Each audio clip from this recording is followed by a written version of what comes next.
Fantastic. So, our host today is Letitia Henville. Hello. I will pass it over to you. Thanks, Jen. Hi, everyone. I'm very glad to be here. My name is Letitia Henville. My pronouns are she and her, and I'm joining you today from the traditional, ancestral, and stolen territory of the Kanien'kehá:ka in Ojibwe, which means where the currents divide, and is now commonly called the island of Montreal. I am a settler and child of immigrants, and it is a tremendous privilege for me to get to live and work on Indigenous land. I recognize that I owe a substantial debt to the long-term custodians of this land, and it is a debt that settlers like me need to work actively towards beginning to repay. Today, I am delighted to host Dr. Betty Lai, a professor and the incoming chair of the Department of Counseling, Developmental, and Educational Psychology at Boston College, and the author of the excellent book we're here to discuss today. Back in January 2023, when this book was published, I don't think any of us could have predicted how much the landscape would change for research grants in the US. I have the privilege of living in Canada and working primarily with Canadian scholars, but academic culture is international. And while US-based academics have been hit the hardest, the impact of Trump's decimation of American federal funders is resonating across borders. If in 2023, none of us could have predicted where we would be in 2026, I take hope in the idea that it's equally true that none of us can predict where we'll be in 2029 or 2032. So it's in the spirit of such future hopes that I thought I would start by asking you, Dr. Lai, where we're standing now. When you look at the future of research grant funding, what do you see on the horizon? Thank you so much, Letitia. I would say that, of course, it's impossible to predict the unpredictable, but we do know that in the US, so many funding agencies have been gutted. It's not just cuts in funding, but cuts in personnel. So, for instance, today I was just at a talk where we heard from someone from the Institute for Education Sciences, and they cut staff down to just one person. So from a staff of over 100 to down to one. So when you think about what that means for future grant funding and just future pathways, that represents a huge loss that even if all that funding comes back, we've lost infrastructure, we've lost knowledge, we've lost talent. So the future in the US for sure is bleak.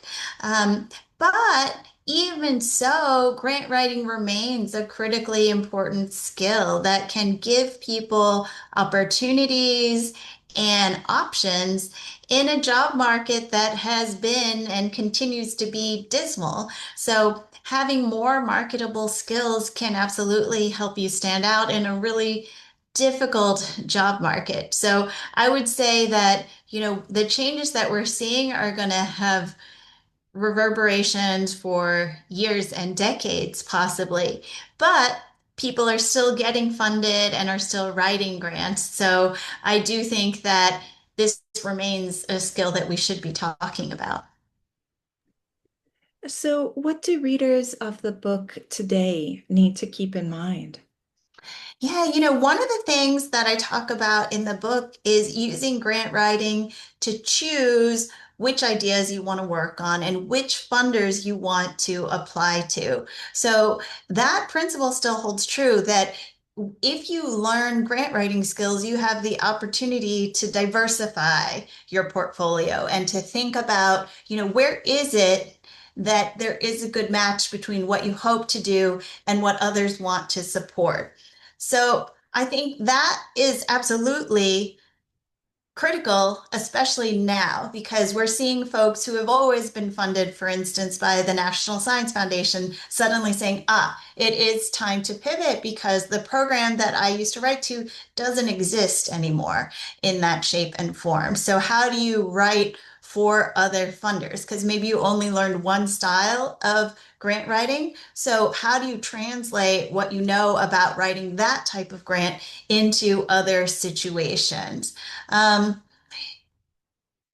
when you think about research labs in the past, you did see this that in some cases people would traditionally just focus on one funder. I'm a Spencer Foundation person. I'm an NSF person. I only write to Shirk.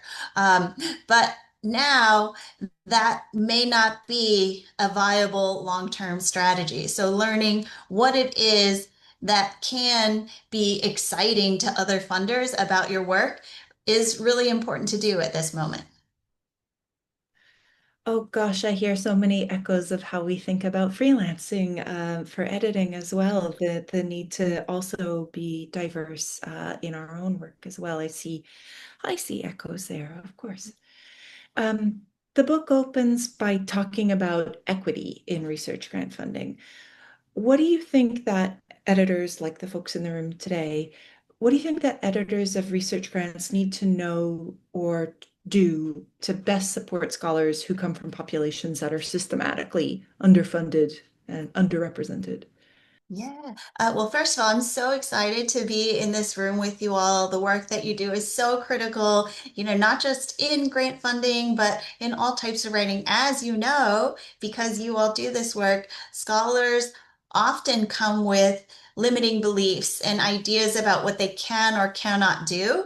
And I think that's one of the most critical things to know in working with people who are new to grant writing, that they often come with these ideas that perhaps they aren't ready or aren't good enough. And so helping people learn to have that confidence in their skills and ideas is really a piece of this work.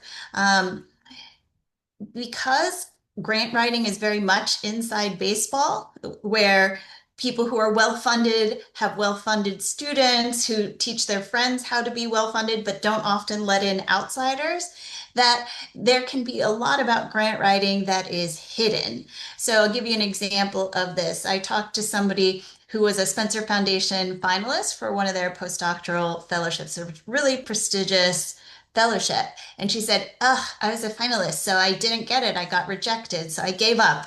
And she just went a whole new direction. But nobody had told her being a finalist is huge. It's a very big deal. And it means they have eyes on you for the next year. So you should absolutely apply. So those kinds of things are really important in our work. And that I think it's important for editors to know that people are carrying a lot of um, ideas about what's possible for them. And so helping people know and learn how to navigate that hidden culture is a piece of what we can do. The other thing to think about is that often people who are from systematically excluded groups study issues that have been historically underfunded. So, a piece of this too is learning how to speak the language of that funder so they can recognize that the work you do is aligned and meaningful to the funder, because that can be a harder case to make if you are studying something that they haven't traditionally funded. So, learning how to talk about your work in ways that people can see and understand is really important. Mm.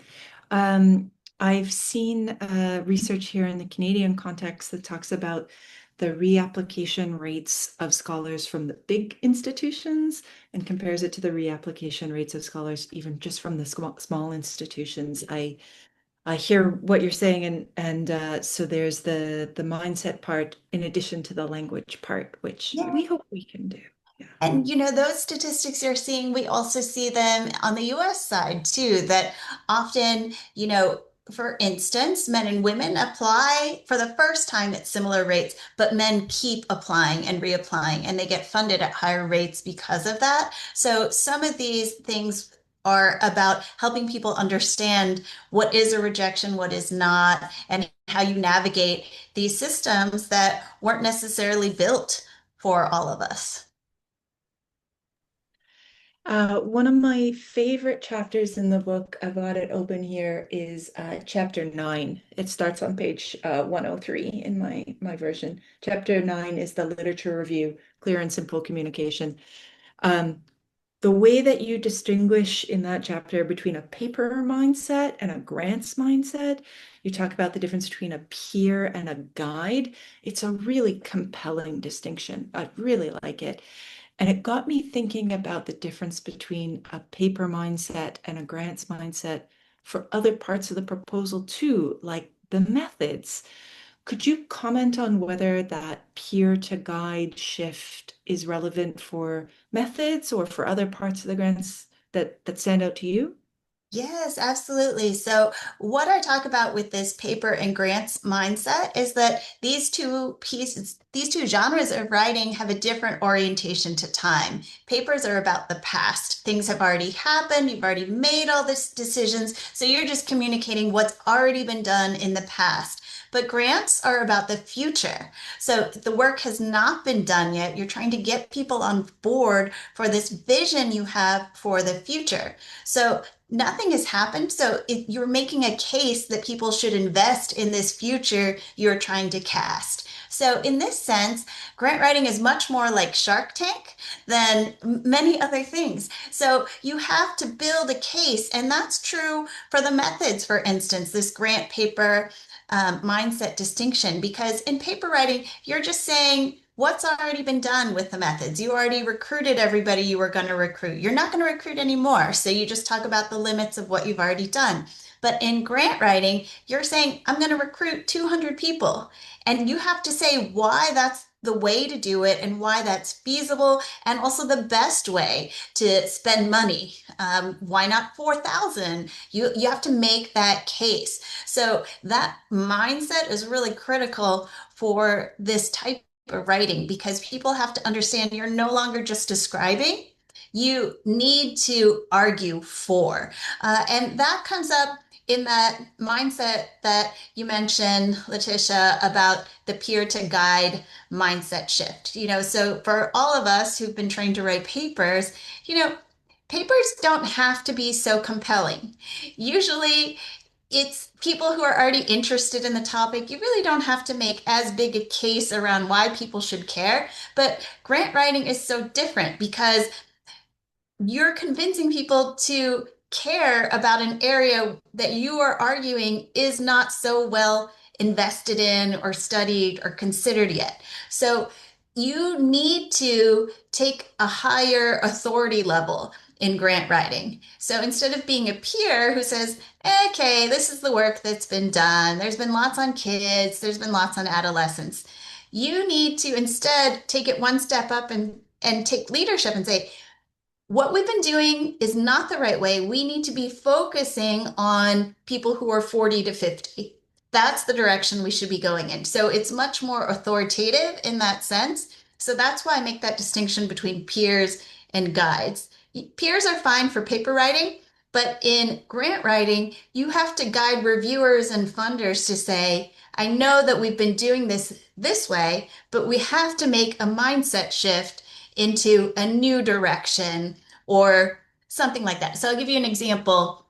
I was reading a grant that was saying that we should all be focusing on Asturias's writing, Nobel laureate. But they said, I know that translations exist, but they're flawed. So I'm arguing for a new way of translating. So you're saying even though this is here, we must go this way, and what exists isn't sufficient for moving forward. So it's not just saying that, yes, there are translations. You're saying this take that they have on them isn't quite what we need to move forward.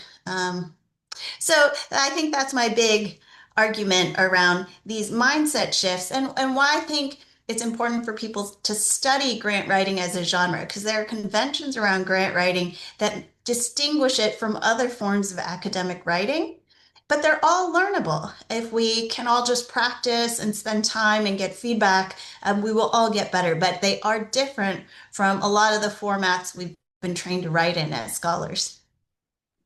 I think you just gave me a little light bulb for which I really appreciate.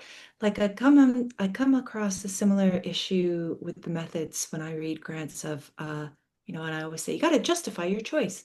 But Betty, what I heard you say there is like the reason you have to justify your choice is because you're asking for a change. You're saying like we've been focusing on the wrong stuff. We got to change our focus.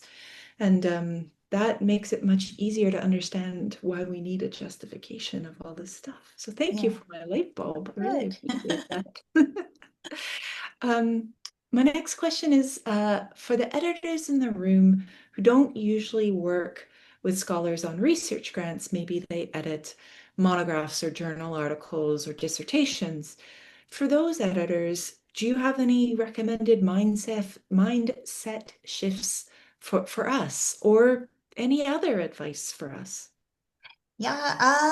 So one big thing to remember is that this is a different genre of writing, but if you are an editor, you're used to really sifting through people's arguments and helping them identify the core. I had the lucky chance to talk to Marnie the other day, and I was just so impressed by how she could distill big ideas into essential elements. So you are already really skilled at this, and that's often what people need help with as they are learning to navigate grant writing. How do you distill and put forward the key ideas in a really upfront and simple way? Because reviewers will not spend time sifting through your writing to find the core idea. Because you have to make the mindset shift of the goal is not beautiful writing, it's clear ideas. So that's what we are trying to move people towards as they become more skilled grant writers. The other important thing to keep in mind is that people really need help understanding how critical compliance is for grant writing. You must read the application guidelines and you do have to comply. And this is different from journal writing, where, if you put your references in American Medical Association style and it should have been Chicago, that's a no big deal. They just tell you to fix it later. But if you do something like that in grant writing and it's against the rules, you can be disqualified, because for funders, it's to their benefit to easily weed out much of the pool, because they can only fund, for most funders, the top 10%, the top 20%. So if they can weed out people who didn't comply and say they didn't even read the rules, that's a win for them, because it's fewer grants that they need to find reviewers for, spend time getting feedback on, and make decisions about. So that's one major piece, compliance. That issue of being very forward facing and understanding that people need to argue and make their case in grant writing. I think often it can help newer grant writers get used to this genre by teaching them to think of themselves as lawyers making a case, and having them think about, well, what are the key points for your work? And the other mindset shift in this genre of writing is considering how grant writing is one of the most social forms of academic writing, because your work not only needs to speak for itself, but it needs to speak so much for itself that somebody will argue and advocate for the work. So, in that sense, it's very social because it cannot stand alone. It needs to resonate with someone. And that's why I spend so much time talking about how the why of your work must come first. People need to understand why you care about the work and why they should care about the work before they will take action. And as one person I interviewed said to me, like, your first page needs to be so compelling that your reviewer is weeping and telling everyone else, if you don't fund this work, I'm going to fund it myself. Like, they need to have that level of passion for your work. Uh, as an academic, what do you want us, editors of academic writing, what do you want us to know about research grant applications or about the process of grant writing? Yeah, I think what I hope that you guys know is how very personal it often feels to the scholars themselves. A rejection from a grant, for many, their first couple rejections feel so deeply personal and so crushing. So I gave that example of the person who gave up on Spencer. That it's unlike paper writing in that sense, because usually by the time people get to work with you guys, they've had some success under their belts with papers. So, maybe they've had a few rejections, but they have enough successes with papers to bolster them. But it's often different in grant writing where people feel like people are judging them as people. So helping individuals separate that a rejection is not a personal failure. Because, like you said, Letitia, a lot of people don't know how common rejection is in grant writing. So, being able to give them some statistics on that is helpful. One of the uh, data points that the National Science Foundation puts out is that applicants submit 2.3 grants for every one they get funded. But that is across all investigators. So when you think about super senior investigators who are very skilled at this and have been funded well in the past, they're in that average. So for somebody who is new to grant writing, it's going to take many rejections until you get a success. So I think that is something that I hope people know. And then also that figure I mentioned that across all funders around the world, most only fund the top 10 to 20% at best. So it really is about helping people refine and polish. And that's why editors are so important. I was really lucky early in my career to work with an editor, and she helped me immensely just to help clarify my ideas and help figure out, well, what was the main thing I really hope to communicate. So I hope you know how critical your role is and how that confidence piece can often be what stops people. Those are the questions that I wrote in advance, and I'd love to open up the floor to the room. Does anyone want to unmute themselves and ask Betty any questions from your own perspective?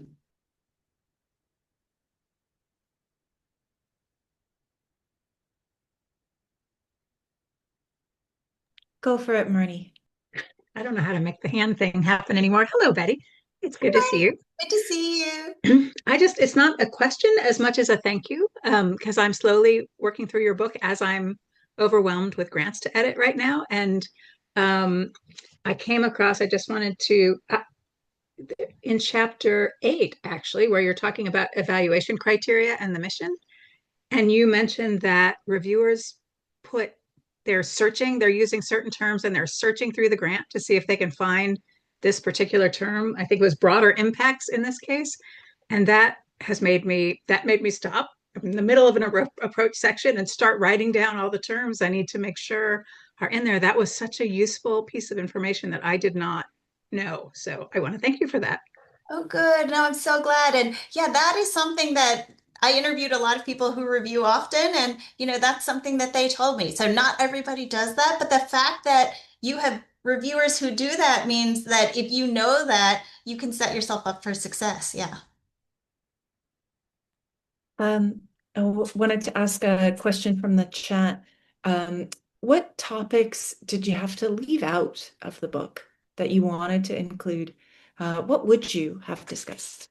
What's the shadow book? The shadow book. Well, I have a couple shadow books. Actually, I was just talking with my editor this week. Like, what are the other shadow books? So I would love to have kind of the follow-up book to this. So how do you revise and resubmit? So when you get the rejection, what do you do with all those reviews? And how do you make those decisions about, well, is this worth revising? And should we resubmit it? At what point do we move to the next funder and try that? But then also, how do you write a really compelling revision? Uh, so that's one. I would also love to write the shadow book about specific fields. So I'm not necessarily the right person to write this, but grant writing for the humanities, for instance, that's a question a lot of people have. And I think it's a really important question. Could you tell us a bit about the process of writing the book and getting it published? Yeah. So, okay. When I was trying to learn how to write grants, I had actually, I thought grant writing was stupid. So I ignored it through my PhD, through my postdoc. I never learned a single thing about writing grants. And it wasn't until I was 2 weeks into my first job as an academic when an administrator told me, you need a federal grant if you want to get promoted. Well, that really scared the socks off of me because what he was saying was I was going to get fired in 7 years if I didn't figure this out. But I searched high and low and I could not figure out, well, how do you know what funder to apply to? How do you find a fundable idea? What does it mean to be fundable? And people kept saying, write something that is innovative. Well, what does it mean to be innovative? And how do you know? How do you get that sense? I couldn't find the answers to those questions until finally one day I made it into a mentoring program. And they taught us everything I needed to know about grant writing. They had mock review panels, they had real program officers come to speak with us. And I remember we were on a retreat and I was sitting in that room and I said, God, the things I am learning in this room today are going to change my life. But I can name 20 other people who ought to be in this room with me. And they're not here. And the things I'm learning are going to give me such an edge over them. Isn't there a better way to share what we know so that everybody has a shot? Like, can't we level the playing field? And I kept waiting for that book. I literally waited all the way through tenure, and that book never came out. And finally, I said, well, if I think somebody should write this book, I am actually a somebody. So I should just take action and try to write this book. So that was my process for how I came to writing the book. It wasn't that I thought I was the world's best expert ever, but I thought that it was important that we share more widely and that everybody could have access to key skills that would make a difference in access and making sure that best ideas got heard. So that's why I wrote the book. But because I also know that I know what helped me, but I didn't know what helped others. So I interviewed 100 people for this book. I talked to program officers, reviewers, successful grant writers at every stage. It was important to me to talk to folks at the early career stage and also senior stages, everything in between, because you write grants differently as you advance in your career. When you're a senior investigator, you lean on different things. So, how are people navigating those skills and what's their advice? So, I really spent a lot of time interviewing and I got really lucky along the way because I actually always knew that the Skills for Scholars series, which is the series that the book is published in, I always knew that was the perfect series for this book. I had read A Field Guide to Grad School by Jess Calarco, and I said, how did she get in this series? And could I?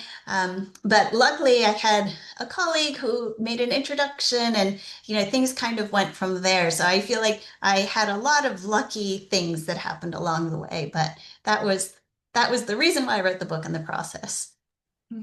Thank you. Because you've written a book, I know you've written at least one book proposal. So we had a question about transferable lessons. Do you see any transferable lessons from grant writing to book proposal writing? Absolutely. Actually, I think book proposals and grant writing are very well aligned and serve a lot of the same purposes. How do you get somebody else, an entity like a press, to invest in these ideas that aren't fully formed yet? How do you convince them that this is what we need and that you have a voice and a vision for how to carry out that plan that you have in the book proposal? To me, that's exactly like a grant. And the other thing about book proposals is thinking about, what is compelling to others? In grant writing, sometimes people get turned around because they focus too much on generalities and not specifics, but it's often the specifics that are really helpful and compelling. So, for instance, I'm working on a book right now, I'm almost done, on public scholarship. And instead of saying, I've focused on my public profile, it's much more compelling if I can say I have over 20,000 followers on social media. Like those kinds of specifics are very helpful both in grant writing, but also in book proposals. Can you find and marshal evidence that helps people see the vision you're casting? Um, there's another question from the chat. I think it's from the chat. Says, I haven't written any grant applications since 2017. So what's changed in the worlds of grants, including in the past year? Yeah. Well, the thing I want to say first is I think I'm getting older because 2017 does not feel very long ago to me. So that's one thing. And I think the thing about grant writing is the basic underlying tenets of what is good grant writing doesn't really change across time or across funders. So in the past 5 years, we've been funded by WT Grant Foundation, Grodman Family Foundation, National Science Foundation, CIHR, SSHRC, on and on.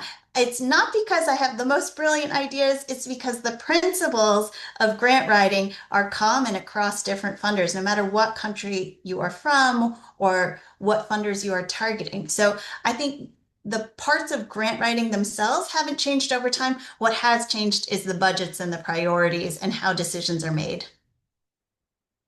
Well, on the how decisions are made point, in the Canadian context, one thing that changed in COVID that has not really gone back is that the peer reviewers are meeting on Zoom, well, Teams, instead of traveling in person. I think for some of the Indigenous committees, they still travel in person.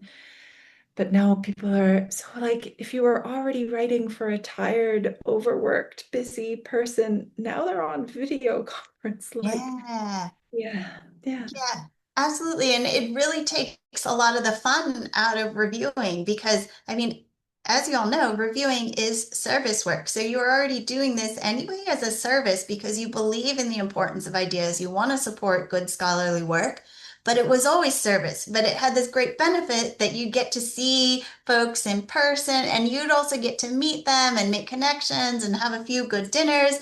There was not really great pay in it, but you had all these benefits. Now you just get the bad stipend and you're stuck to your desk all day. So, or you don't even have that because for a lot of reviewers, it's just a mail in. So, yes, that is no good.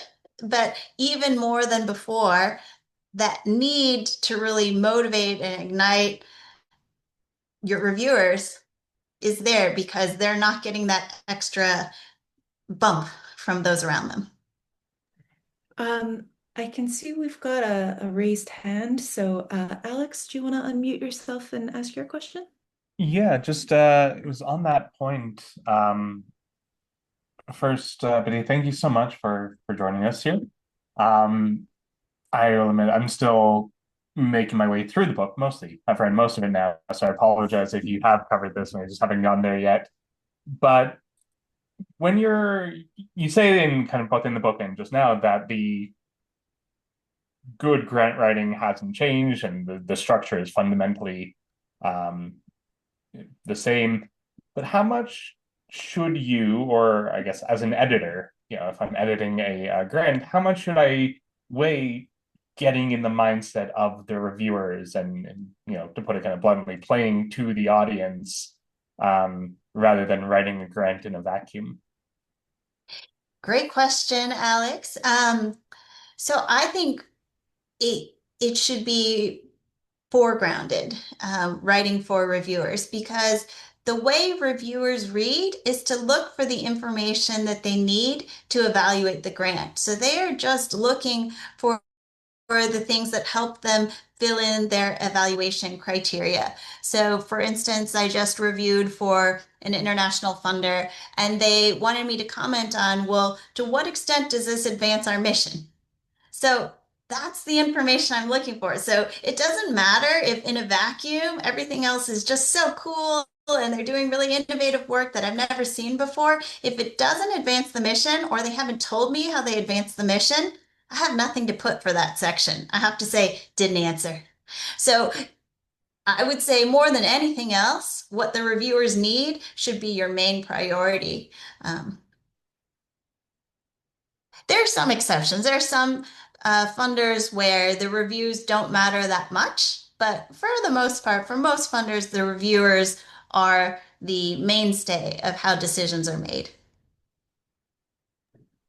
Thank Uh, you. we've had a question about the world, translating from one grants world to another.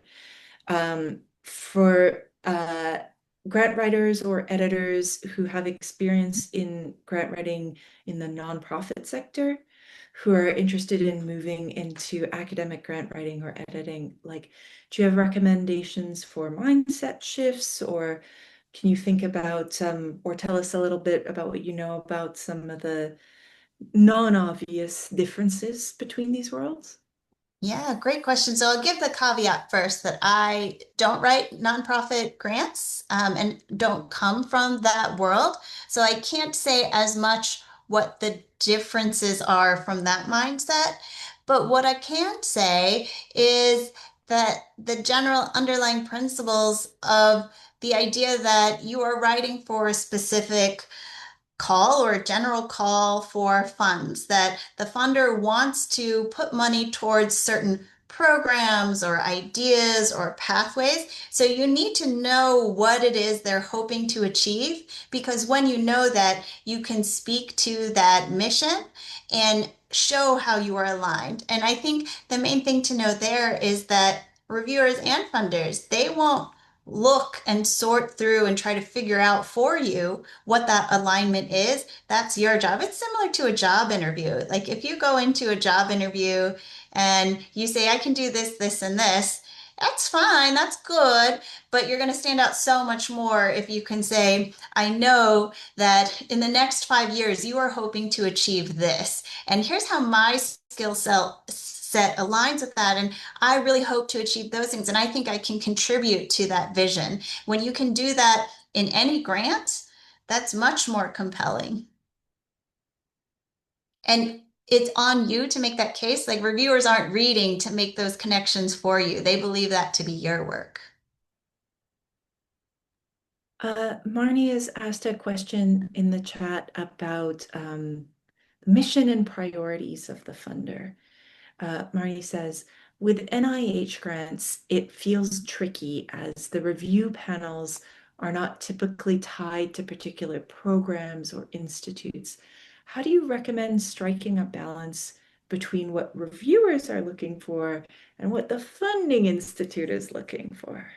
Yeah, I think, well, first, and this is important to keep in mind that this is a grant writing skill. Part of grant writing is learning how to talk to people to get them to tell you, well, what are your priorities? So not everybody realizes that, that part of the job that you can do as a great grant writer is talk to program officers, talk to reviewers, and ask them these questions because they will help you sort through that. In many ways, grant writing is about building cultural capital so that you know what it is that different funders are looking for. So, for instance, and I just talked to a lot of people about Spencer, that's why I have Spencer on my mind. But at Spencer, one of the things they say is we fund people, not projects. And what they mean is we're trying to fund the long-term potential of folks over time. They're not so interested in many cases in what's happening on the ground in this project.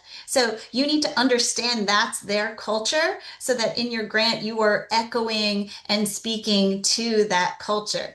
Versus at the National Science Foundation, they really want to focus on intellectual merit and broader impacts. So that's their culture. So if you say this is the next incremental step, I have literally heard that in panel reviews where people say, nope, they're out. That's not our mission. We want to take a leap. And that's literally part of their mission. They say it's not an incremental step, it's the next leap. So talking to lots of people and asking them these questions like what is unique about this specific type of grant, that's part of the work of grant writing, learning that culture and talking to lots of people so they can give you those inside tweaks that help you stand out in the top 10%.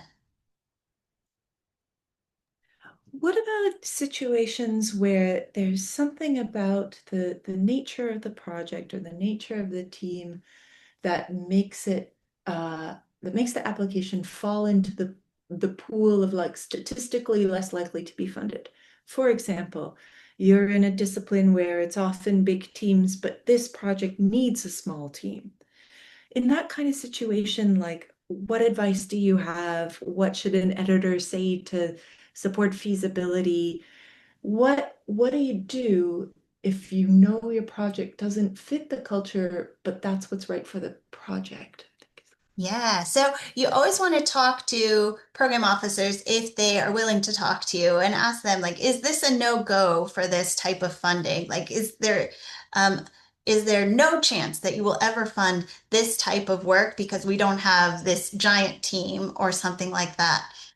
But if you don't get that kind of message back, then sometimes it's about thinking about, well, how do you make what is potentially a weakness into a strength? So you don't usually fund this, but that's what makes our work important and vision changing. So for instance, I had a colleague who applied to Kellogg, and Kellogg usually funds K-12 work, but he only does higher education work. And his argument to them was, well, you have focused so much on K-12, you've missed an opportunity to really impact K-12 by working with the educators who create the shape of what K-12 looks like. That's what I want to do. And it's very different for you, but it's an important change for you to make. Any other questions from the room?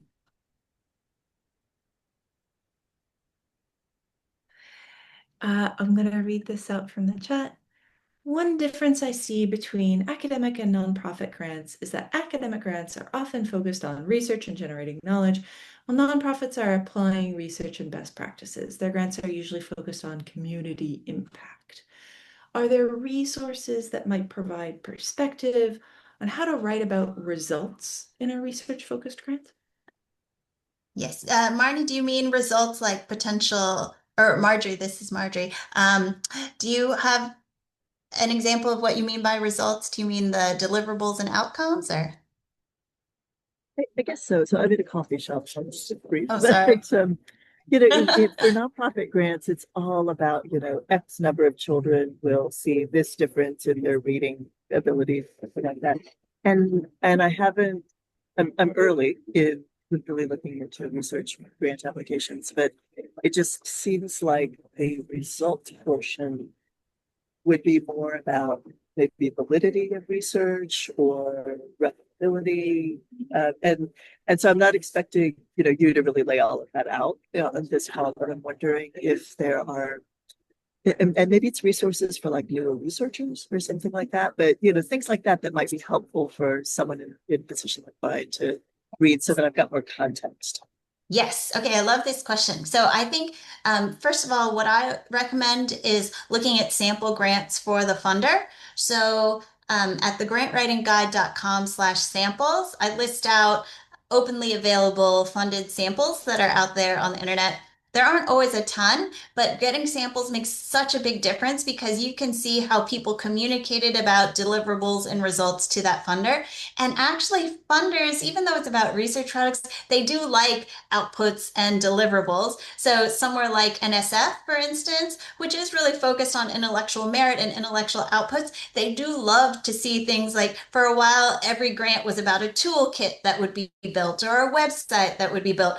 So you see that that's that cultural piece that is good to learn in grant writing because you're learning what reviewers have been conditioned to expect and what they're thinking the kind of output of this grant would be. So the best way to learn that is to read samples from that funder. So you can't always find an openly available sample. So sometimes what this means is tapping networks to say, hey, have you ever gotten funded by WT Grant Foundation? Would you have a sample that you would mind sharing with me? Or do you know someone who knows someone who might be willing to share a sample? Samples are so critical. And the thing to know is that highly privileged, highly networked groups have samples and they're sharing samples. So that's why I talk about samples so much, because I think it's so important that we all know that this is happening in the background. Because if we are not also doing that, then we are missing out on an important leg up that others have. So I'll give you just an example of this. When I was in that networking mentorship program, my mentor told me that I absolutely had to ask for a sample, but there was nobody I could ask. So she said, cold email. I said, no, I don't feel comfortable doing that. I'm early in my career. I'm never going to do that. Like, no, they're just going to hate me and I'm going to get blackballed. I went on and on. I really resisted for a long time. Finally, I just emailed. And within a half hour, the person emailed me back and said, here you go. This is great. And it was so tremendously helpful to see how they had communicated that fit to the funder's mission, how they had talked about the deliverables, on and on and on. I actually ran into that person about 5 or 6 years later at a conference, and I saw them at a social hour, and I went up to them and I said, "Oh my gosh, thank you so much. You really changed the path of my career." And he said, "Who are you?" Like, he didn't even remember that exchange that I had agonized over so much, because to him it was such a non-issue. Of course, he would help somebody early in his career, in their career. So not everybody is like that, but we are looking in our careers for the people who want to help others. And this is one way to figure out who those people are. And when you find the right people, it's a non-issue. Marjorie's question about results got me thinking about impact, which gets to the DORA question, the San Francisco Declaration on Research, something starts with an A, maybe assessment. There's a big shift with funders that are following DORA where they don't care so much just about journal impact factor or H-index or citation counts. But some researchers really struggle with talking about impact beyond those conventional numbers. What are you seeing? What advice would you have for researchers who are really struggling with DORA adherence and compliance? Yeah, so I haven't heard of Dora specifically, but I would say that that idea of talking to more people and getting samples is really important, because sometimes it's hard to do just because you haven't seen how others are doing it. So you're not quite mindset shifting yet into thinking about the frame for how to figure out these pieces. So I'll give an example from public scholarship, right? That a lot of people will say, I do engagement and I do outreach. But they're not, for instance, knowing that, hey, one way you could look at this is tracking how many people are watching this public talk that you put online. How many libraries carry your book now as a result of these efforts? So sometimes you just need that nudge to have seen how other people are doing this, to think about how you can do this for your own work, whatever it may be. Lovely, great, thank you. Any other questions from the room, or should I ask my concluding question? My concluding question, Betty, is there anything that we didn't ask that you wish we had asked? Um, I don't think so. I think like these were excellent questions. I think the only thing that I find people really struggle with is focusing on the why of their work. That is a very big shift, because much of scholarly training is about figuring out the technicalities of how. Um, so it's people are trained to talk about what they're doing, but not why. So people often need a lot of help to be able to explain the stakes in their work. I remember somebody once told me that in a grant application, it's like a PhD defense, except you're not defending it, someone else is defending your work. That's so And good. so Yeah. when you think about it that way, you really got to tell them why they should care about it. Yeah, that's so good. I love it. I am going to pass the virtual microphone over to, is it Jen or Jamie? I'm going to pass the virtual microphone over to Jen. Wonderful. Thank you. Thank you both so much. I will remove the spotlight so you can relax a little bit and we can all be in the same room again. Thank you. We'll start wrapping things up. But before I start getting into all the admin stuff, do you, Betty, want to quickly share any ways that people can connect with you, either social media, a newsletter, a podcast, whatever you do? Sure. If you go to thegrantwritingguide.com, I'll drop it in the chat. I do have a grant writing newsletter where I try to drop tips, and in the future you will see an interview with Marnie. So lots of good things if you want to connect that way, and my email's also there as well. Perfect. Thank you so much. And Letitia, same for you. You can also share your connection. My website is shortishard.com. My business is called Writing Short is Hard. So the website is Short is Hard. I have a newsletter. It's very Canadian, but sometimes it's not Canadian, but most of the time it's exceptionally Canadian. I can say that I subscribe to both of your newsletters and I love them both, and I highly recommend people get connected that way. Okay, well, that is fantastic. On behalf of the EFA and Editors Canada, Betty, thank you so much for sharing your time, your insights, your knowledge, not only in this conversation, but also in the book. I mean, I'm a grant writer as well, and so it's kind of a Bible for me when I'm writing grants. We really, I want to acknowledge the generosity that it goes into writing something like that. Letitia, thank you so much for hosting. You're always such a great host, very natural, very warm. We really appreciate that you volunteered your time and also the questions for the group. This was a great book club. I will stop the recording